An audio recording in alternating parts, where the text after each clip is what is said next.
Bonjour, c'est Cécile de Mon Beau Fauteuil, la chaîne qui vous explique comment est-ce qu'on fait pour s'amuser et restaurer ses fauteuils facilement. Alors aujourd'hui je vous accompagne, on va chez Anne-Catherine. Anne-Catherine qui exploite un jardin de fruits qui s'appelle l'Appétit Fruits et elle va nous faire visiter son paradis dans lequel on va faire un stage cet été pendant le mois d'août. Je sais pas, où est-ce qu'on va travailler? On travaille ici ou on travaillera plutôt là-bas? Plutôt là. On va être trop bien. On va être hyper bien. La classe.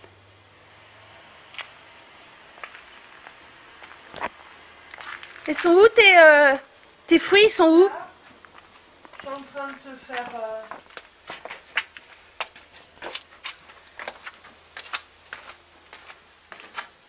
Donc là c'est les pommes. Oh là là, mais ça c'est des pêches. Ouais. Purée, elles sont belles. Elles sont trop belles.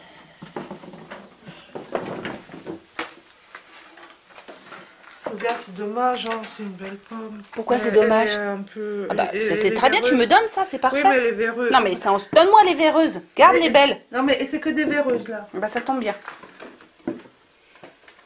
Mais moi, pas 30 000 hein? Bah, pour faire ton gâteau. Et... Oui, bah... tu peux en manger. D'accord, c'est bon.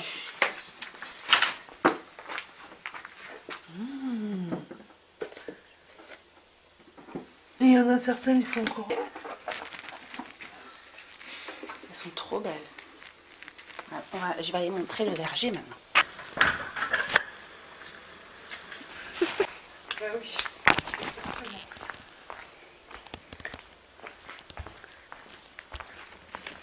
Ah mais t'as des tomates quand même. Ah bah oui, oui. J'ai des tomates. Mais elles sont belles, tu m'as dit j'ai rien. Bah, elles sont magnifiques. Des tomates. Si, ça c'est vrai. Et le carré rectangle bien propre, c'est Tata. Ici là? Ouais. Ça se voit que c'est différent. Ça c'est moi. Ça c'est moi. Oh, c'est trop joli. Allez viens, on va voir les fruits. T'as trop chaud? Non, non, ça va, ça va. Oh là là, purée, mais elles sont belles tes pommes. Tu vas en avoir plein? Ah oui, mais c'est une toute véreuse, ça. Ah bon? Mais comment ça se fait? Bah parce que j'aurais dû mettre des produits et j'ai essayé De faire ça? Avec à base de plantes. Bah c'est bien aussi, non, d'essayer. Bah oui, c'est bien d'essayer, c'est ça. Elles sont belles, Et là, Anne-Cat. elles sont tellement belles que ça a craqué. Où ça? Là. Il ne faut pas le prendre, ça, parce que c'est Pourquoi? pas bon.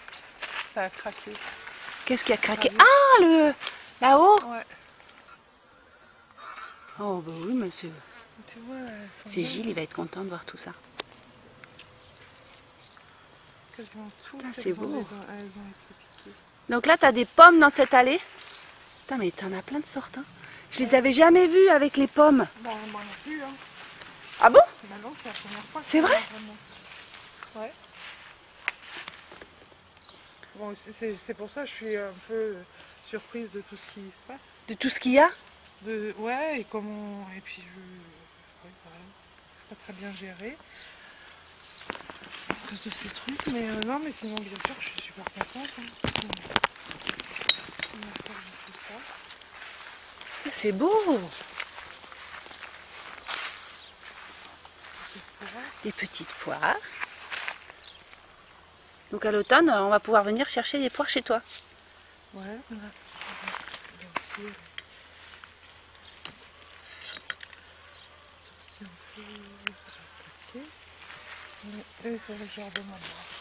Bon, ici, c'est agriculture naturelle. Hein.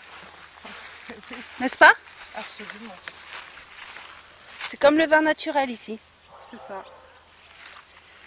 C'est ça, sauf que le vin naturel, ça participe De quoi? d'un travail de... Comment on pourrait dire ça?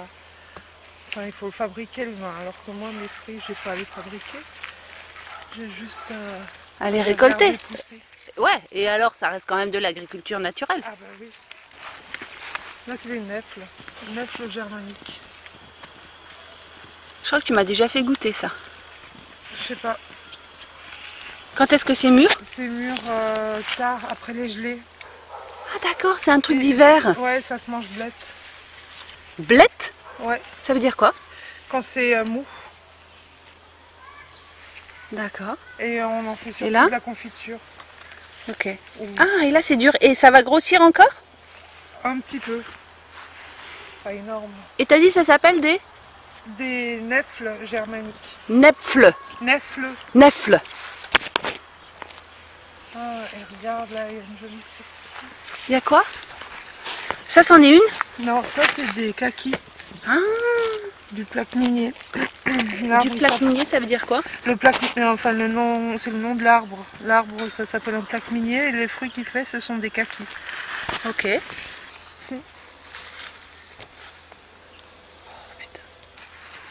Les aronias. Les aronias? Où ça? Plein de fruits. Et je crois que je vais commencer à les récolter bientôt. Ils travaillent encore. Et alors pourquoi tu as décidé de cultiver comme ça? Cela? Bah tout, Enfin, ici dans ton jardin. Ah bah parce que c'est juste l'instinct. D'accord. C'est magnifique, ça. C'est des baies sucrées? Non, c'est pas très sucré et cru, c'est pas très bon. Et alors ça, on en fait quoi? Mais c'est un super aliment parce que c'est plein d'antioxydants et de vitamine C. Aronia. Aronia, Melanocarpa. Et je vais attendre qu'elle soit un peu plus foncée et ça va être un peu comme du cassis. D'accord. Et après je les fais sécher, c'est bon. Et ça c'est comme à prendre en snacking. Et là, qu'est-ce que tu fais? Là j'enlève. Ah, tu enlèves les pas belles? Ouais. Pourquoi tu les laisses pas? Parce que comme ça les autres elles peuvent se développer. D'accord. J'enlève celles qui risquent de prendre des nutriments Pour rien. pour rien, voilà. D'accord.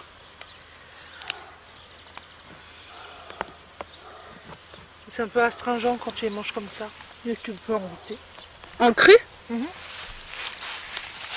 C'est pas mauvais mais c'est pas très bon.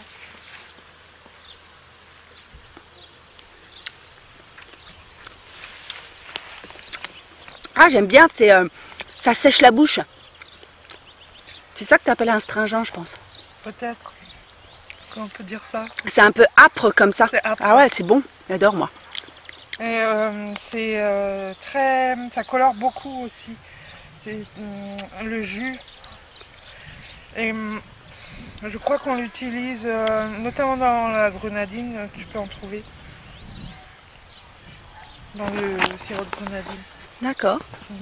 Et puis moi je vais l'utiliser pour ça aussi, justement pour faire un sirop de grenadine. À mélanger avec d'autres fruits, avec des groseilles, des cassis. Et donc là, les groseilles, les cassis, ils sont où? Tiens, le Ils chat! sont terminés. Et elles sont où, ils sont où normalement? Ils sont derrière. D'accord. Ah, Donc ça, c'est qui? Ça c'est Philo. Philo, Ouais. elle aime beaucoup travailler au jardin. C'est vrai? Parce qu'elle attrape les campagnols. Quand je mets de la paille, ça peut favoriser les campagnols, alors ils veillent. Et après, plus loin, il n'y a plus rien? Alors là, ça se voit pas, mais il y a de la rhubarbe. Mais là, c'est fini la rhubarbe. C'est fini, donc Ouais. là, c'est en période où j'y touche pas. Je la prends qu'au printemps. Quoique à l'ombre, j'ai des pieds qui sont encore bien. Je pourrais en prendre. Mais là, ils refont leur force dans les racines, donc je les laisse tranquilles. Et je leur donne même de l'eau un petit peu, pour qu'ils puissent faire des bonnes racines pour l'année prochaine. Ok. Et les quetchs, c'est là-bas au bout? Tu me parlais des quetchs tout à l'heure. Alors, il y en a derrière, mais il y en a Ça encore. sent... Ah bah oui, je les vois là. Il y a des quetchs et plus loin, il y a des mirabelles.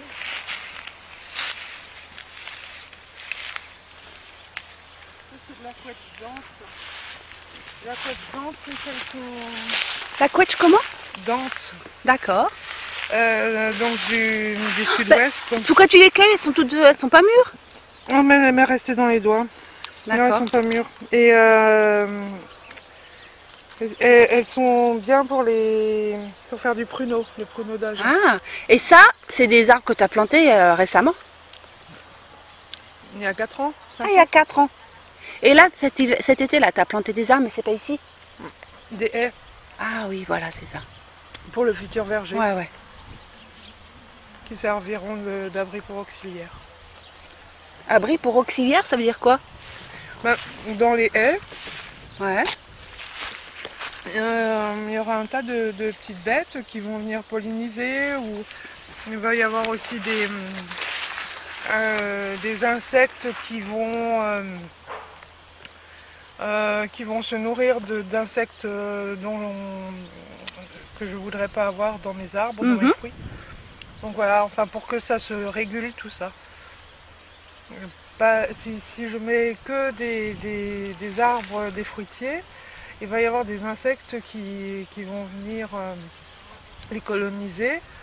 Enfin, des insectes qu'on appelle des ravageurs qui vont venir les coloniser et puis qui vont me les détruire. Alors que si je crée un système où il y a un peu de tout, avec toute la chaîne alimentaire si tu veux, et ben le verger devient résilient. Et j'ai plus trop à m'en occuper, mais il se gérera tout seul. C'est l'objectif. Et pourquoi ça s'appelle auxiliaire? Parce que c'est un auxiliaire pour l'arboriculteur que je suis. D'accord. Ah, de travail. Il okay. t'aide à travailler. D'accord. Et plus loin, il y a des mirabelles.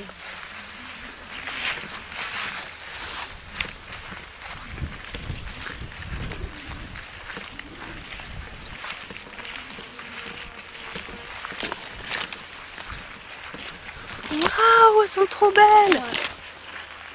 C'est mignon. Ah oui, c'est joli. Elles sont mûres quand? Encore quelques jours. Ouais, hein. Mais on approche. On approche. Oh là là.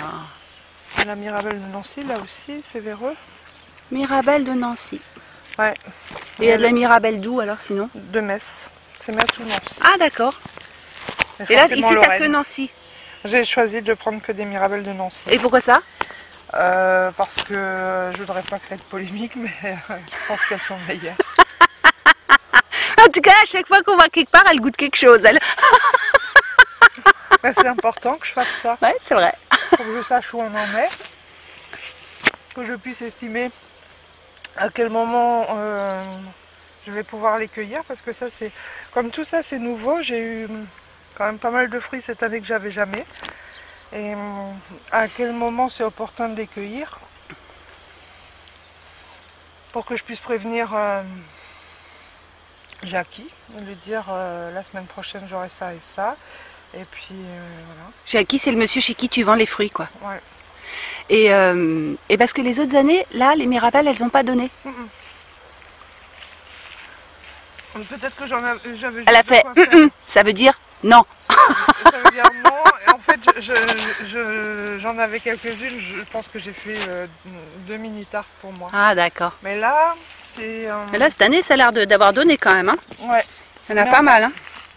Cette année, chez nous, il y a beaucoup de fruits parce que l'année dernière, ça a gelé. Oui. Et donc. L'arbre, il avait prévu de faire des fruits l'an dernier, et puis il s'est retrouvé comme un con avec, exactement. Avec tous ses nutriments, etc. Et toute son énergie, la sève, et il n'a pas su quoi en faire, donc il s'est dit l'année prochaine, je vais en faire davantage. Bah ouais. Pour pouvoir, on ne sait jamais. Sait jamais. S'il faut pouvoir perpétuer l'espèce, voilà, il faut qu'il y en ait beaucoup, quoi. C'est aussi une réaction de stress, si on veut. Ouais. C'est-à-dire que l'arbre, comme il a été attaqué, comme toutes les plantes, quand elles sont attaquées, ce qu'elles font, elles essayent de faire des bébés. Exactement. Pour continuer. Ouais. Et on a souvent ce phénomène-là. Quand il y a un souci, c'est ce qui se passe. Et souvent, alors tu me vois aussi avec plein de choses dans les mains, c'est tout ce qui peut être attaqué par des bêtes. Là, il y a eu des pucerons. Et j'essaye de tout enlever pour ne pas les laisser sous les arbres parce que les insectes ou les maladies ou les champignons, ils restent Ils sont là-dessus. Et je veux pas qu'ils restent au pied de l'arbre, sinon l'année prochaine je vais avoir la même chose. Donc j'essaie de sortir tout ce qui est non attendu. D'accord, ok. Parce que sinon ça va se revenir l'année prochaine, ça va rester là. Ça... Ouais. Oh, ça je savais pas. Ok. Généralement je me promène avec un petit seau dans lequel je mets tout ça. Et après je fais ce qu'on appelle de la solarisation. C'est-à-dire que je laisse tout ça au soleil. Donc aussi bien les insectes que les champignons, ils vont mourir. Et après je peux l'intégrer au compost une fois que c'est desséché complètement. Parce que l'idée c'est évidemment de tout garder sur la propriété. C'est-à-dire d'avoir le moins de choses possible qui viennent de l'extérieur, pas d'engrais. Mais en revanche, tout ce qui est produit comme matière organique, de pouvoir le réutiliser à un moment ou un autre comme nutriment pour les plantes. Voilà. Et il y a combien de plants de pieds de Mirabelle là? De Mirabelle, il y en a 4. Ok. Il y en a peu. Alors j'ai tout planté par 2, parce que ça c'est censé être mon verger d'expérimentation. Donc de chaque variété, j'ai 2 plants qui doivent me permettre de me faire une opinion et de définir quelle variété est la plus intéressante pour moi et pour mes clients. Et dans le prochain verger, je vais retenir que ceux qui m'ont le plus inspiré. D'accord, ok. Ou ceux qui résistent le mieux aux maladies. Donc ça veut dire que là, tu as 2 pieds de Mirabelle de Nancy? Alors j'ai non, là tu as un peu 2 fois 2 pieds de Mirabelle de Nancy, parce que c'est des Mirabelle de Nancy certes, mais avec une différence quand même. Une petite différence. Ah d'accord, ok. Elles ont un numéro derrière encore. Ah d'accord. Des variétés différentes. Et on voit que celle-ci est largement plus productive que... C'est vrai? Là, la deuxième, là, il n'y a pas grand-chose. Ah oui, mais peut-être que là-bas, sur le nouveau verger, elle se sentirait mieux. Ah oui. Hein, et tu vas pas lui donner sa chance? Eh oui. Hein, c'est quoi cette sélection là? Eh oui, mais comme on n'est pas très loin, je pense que quand même on va être sur des choses très similaires. Mais tu as raison, hein, parce que chaque endroit est différent. Elle a même dit j'ai raison. Voilà. Elles sont trop jolies. Ouais. Trop belles. Super. Bon, bah c'est bien, hein. Donc ouais. Ça c'est un chardon, je sais plus lequel. Et sinon il y a 2 plantes qui arrivent là principalement, c'est la carotte sauvage. Alors la carotte sauvage, les ombellifères c'est difficile à reconnaître, mais la carotte sauvage déjà elle a sur la tige des petits poils et surtout au milieu elle a une fleur. Tout ça ce sont des fleurs et celle du milieu elle est de couleur plus foncée. Ah, s'il y a ça, on ne peut pas se tromper, c'est de la carotte sauvage. Et après j'aime beaucoup aussi laisser ça. Ça c'est du trèfle. Et le trèfle c'est un fixateur d'azote. Donc il est bon pour ma terre. Il va garder l'azote sur la parcelle et c'est important. C'est un nutriment aussi. Et après il y a encore cette plante là qu'on voit beaucoup et qui est très mellifère, c'est-à-dire que les abeilles elles vont aimer ça, sauf que c'est invasif. Donc je n'aime pas trop les laisser. Alors tu les enlèves? J'en enlève quelques-uns mais il y en a toujours beaucoup. Ouais. Le problème c'est que si je les laissais sans rien faire, à un moment il n'y aurait que ça. Et ça nuit un petit peu à la diversité.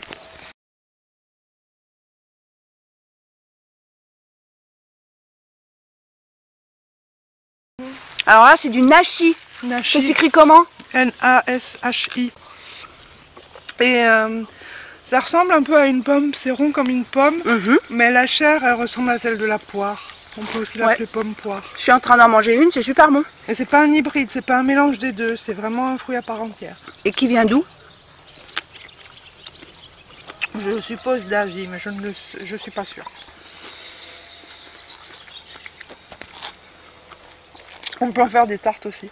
Et tu te dis, tiens, je vais m'en faire pousser ici. Bah bien sûr. Parce que on n'a pas tout vu. Mais il y a une trentaine d'espèces. Je dis pas de variétés. Variétés, il y en a encore plus. Dans chaque espèce, il y a plusieurs variétés. Ouais. L'espèce, c'est la poire. Les variétés, c'est la poire William, c'est la conférence, etc. D'accord. Donc espèce, ça veut dire 30 types de fruits différents. Là, chez toi? Donc on n'a pas tout vu. Et bah oui, on est loin d'avoir tout vu. Moi, je le sais parce que je suis déjà venue à d'autres saisons. Mais donc en fait, toute l'année, tu peux avoir des fruits? C'est l'idée.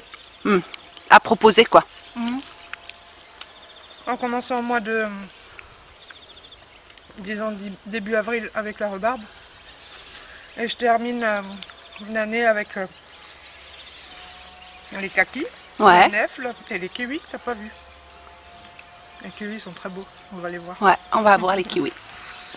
C'est tout droit par là-bas? Oui. Et en chemin, on va s'arrêter à la ciminier. Ouais. À Ciminier. Ouais. Encore une autre bête. Ouais. Là, il y a de la menthe un peu partout. Je fais du sirop avec le menthe. Ouais, la menthe, ça pousse bien partout. Hein. Ouais. Et en fait, c'est lui, la ciminier.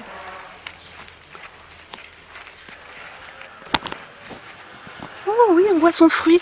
Oh, on dirait une mangue. C'est ça. Ça ressemble à une mangue sauvage. D'ailleurs, la feuille ressemble au manguier. Et elle a un peu la texture de la mangue, voire un petit peu le goût. Et ça, t'en as déjà eu l'année dernière? Oui, j'en ai déjà eu. J'ai bien aimé en sorbet, c'était super. Ah ouais. Ça se conserve pas très longtemps, donc c'est un peu difficile comme pour l'exploiter. Et j'ai trouvé ça trop chouette. On peut avoir de la mangue en Alsace. Et ça tu dis, c'est en fin d'année? Non, ça va venir en septembre. Septembre. Avec les vendanges. Ah, c'est beau comme tout. Et il y a un gros noyau dedans, comme dans une mangue? Non, il y a des petits noyaux. D'accord. C'est la différence. Et ça vient d'où? D'Amérique du Nord. C'est pour ça que c'est un nom indien, Pao Pao. Pao Pao. Assiminier ou Pao Pao? Et ouais. Et les Allemands, ils appellent ça Indian banana. C'est la banane des Indiens. D'accord. Le sureau, il va bientôt arriver à maturité. Alors j'ai récolté les fleurs au printemps. Ouais. T'as fait du sirop. Ouais. Et là, je vais récolter les baies. Et je vais faire une confiture et ça va rentrer aussi dans la composition du sirop de grenadine. Mais comment tu sais que ça c'est mûr? Pas parce que c'est noir. Et là, là toutes les baies sont pas encore noires, donc je sais que c'est pas tout à fait bon. Et généralement, quand ça commence à tomber, c'est qu'on n'est pas loin. Il y en a plein par terre, quoi. Mais là, il y en a un peu là. Ah oui. Ouais, il y en a un peu, donc la récolte approche. D'accord. Ok. Alors là, c'est trop joli ici. C'est trop chouette. Mais tout à l'heure, je suis passée par ici, j'ai même pas vu. Bah non, on s'y attend pas. C'est trop mignon. En fait, ça m'arrive. C'est juste à mon niveau, quoi. Ouais, il n'y a pas encore de l'armature qui va bien parce que je ne m'attendais pas à un tel développement. Mais je vais mettre une armature pour faire une allée et pour qu'il puisse... en fait, ce sont des lianes. Hein. Le kiwi, c'est une liane. Et donc, il fait un peu ce qu'il peut. Et là, il y a une branche qui était un peu plus haute que j'avais attachée avec une ficelle mais qui a cédé. Et c'est pour ça qu'il est aussi bas. Il ne peut plus passer en dessous. Mais il y en a combien? Il y en a plusieurs pieds. Il y en a plusieurs pieds, donc il y a un mâle et il y a 4 Ah oui, d'accord, ok. Tu mets un mâle et 4 femelles. Ouais. Et je suis très surprise parce que c'est la 3e année de plantation et il y a déjà des fruits. Je suis pas sûre que c'est important qu'ils aient du soleil. Qu'ils aient un soleil direct. Bah, regarde, chaud. La preuve que non, parce que sinon, il serait pas aussi beau. Après, il y en a quand même l'après-midi, enfin le midi, il y a le soleil du sud. Et après, la maison, elle cache un petit peu la zone ici, mais ça revient en fin d'après-midi. C'est magnifique. C'est trop beau. Ah ouais, dis donc, c'est beau chez toi. Et puis je leur donne de l'eau parce qu'ils ont besoin de beaucoup d'eau. Ah, t'es obligé de les arroser du coup, surtout en ce moment, il pleut pas. Surtout en ce moment. Ça a faim et soif, le kiwi. C'est-à-dire qu'il a besoin de beaucoup d'apports d'engrais. Enfin, d'engrais, moi je lui donne, ce que je dis, je donne à manger. Donc tout ce qui me tombe sous la main, comme matière organique, je mets au pied. Ça peut être un bouquet qui est fané, les mauvaises herbes, tout ça, tout je mets au pied. Je mets de la paille aussi, tout ce qui peut servir de nutriments, et je leur donne à boire. Et je leur parle gentiment. Et si tu en veux encore, derrière toi, il y en a. De quoi? Alors ça c'est grand chat, c'est le cas. Il y a encore des choses particulières. Ah, montre un peu. Ça c'est un pacanier. Alors le pacanier c'est quoi? Si je te dis la noix de pécan, c'est plus évident. Tu t'es cherché un pacanier pour avoir des noix de pécan? Ouais. Et tu l'as depuis quand celui-là? Il est dans un pot lui? Il est dans un pot, je l'ai depuis ce printemps et c'est il ira sur le nouveau verger. D'accord. Et lui il se porte pas super bien, et d'autant qu'il est rogné par un insecte, mais c'est un grenadier. Un grenadier? Oui, parce que... Pour avoir des grenades? Ouais. Alors tout ce qu'il y a ici, potentiellement, ça risque de jamais donner de fruits. Ça ira sur notre climat, c'est-à-dire que la plante elle-même, elle va pas crever. Ouais. Elle va supporter les périodes de froid, mais il est assez peu probable que j'ai des fruits. D'accord. Néanmoins, on va jouer sur le réchauffement climatique et on va composer avec. Donc au moins j'aurai déjà des arbres plantés. Du coup tu t'es pris aussi un olivier. Absolument. Et un jujube. Je connais pas grand chose, mais alors l'olivier je le reconnais. D'accord, et ben un olivier que je vais mettre en pleine terre. Même pas peur. Et les premières années il faudra bien lui mettre un petit manteau, enfin ou au moins des bottes en paille ou quelque chose comme ça, enfin faire un petit peu attention. Et donc lui tu vas le planter là à l'automne? Alors lui, je ne suis pas encore certaine d'être prête à le mettre en pleine terre. Je voudrais d'abord qu'on s'apprivoise un peu. Et... ah oui. Pourquoi tu as l'impression de l'abandonner si tu le mets en pleine terre? Je ne sais pas s'il est prêt. J'ai pas encore ressenti qu'il était prêt à aller en pleine terre. Donc je vais peut-être le garder à la maison encore. Et là, notre liste, c'est le jujubier. Jujubier. Ouais. Et alors il fait quoi lui? Il fait des jujubes. Des jujubes. Alors ça je connais pas du tout. D'accord. On trouve ça dans le sud de la France. C'est des petites baies qui ressemblent à des petites olives. Et c'est un goût de pommes vertes. C'est ça que j'allais dire, c'est plutôt sucré. Oui, oui, c'est sucré évidemment. C'est pas comme une olive quoi. Non. Ok. Ça, je sais pas. Il a fait des fleurs, mais les fleurs se transforment pas en fruits, en tout cas pas chez moi. Pourquoi? Même si... Là c'est la première année que tu l'as? Non, c'est la deuxième année. Et en revanche, j'ai vu un pépiniériste un peu plus au nord, encore vers Strasbourg, qui en a aussi, qui en a planté en pleine terre. Et il dit, mais je ne les ai pas vus, il dit qu'il a des fruits. Ah. Donc, peut-être il faut le mettre en pleine terre. Aussi, ouais, il sera mieux, parce que je pense que le sol ne lui plaît pas. Lui, en revanche, il me dit qu'il veut aller... À quoi t'as vu ça? Oui, il me le dit, je vois pas, je l'entends. D'accord. Oui. Voilà, c'est super. C'est déjà super beau et quand tout ça va donner, ça va être le paradis du fruit alentours de Colmar ici. Super beau. Je crois que tu peux enlever du fruit. Pourquoi? Il n'y aura pas que des fruits? Je pense que c'est juste le paradis. Oh, bah ça c'est... Alors ça, hein, ça si c'est pas le mot de la fin. C'est le paradis, absolument. Le paradis à portée de main.